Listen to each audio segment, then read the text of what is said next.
So here's the thing. Interestingly so, nerve cells look like trees. This is an example of a nerve cell. It looks like a tree, right?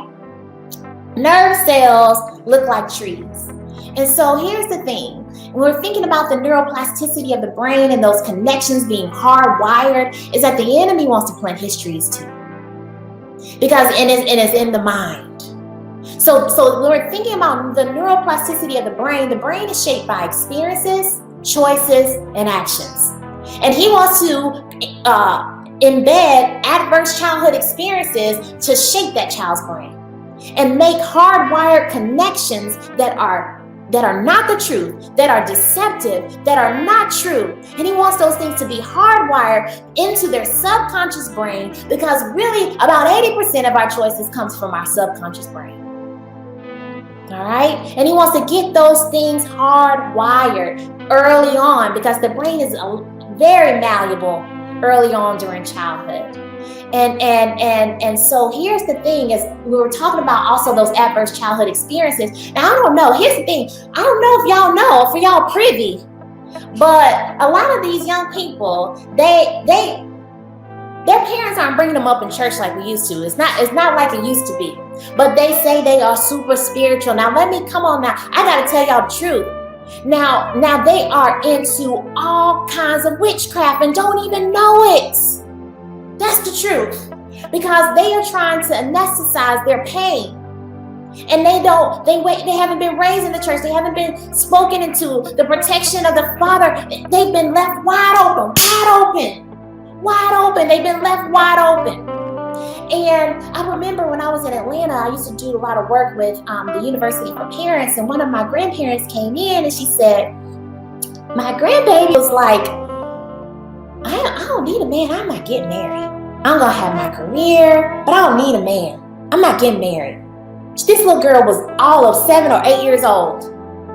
So where did she find out, or where did she come to the conclusion that she didn't need a man to be successful, to live the life? Now, I understand marriage is not for everybody.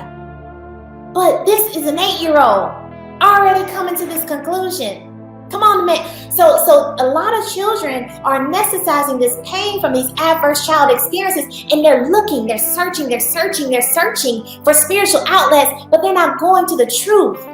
And they are being deceived by Satan.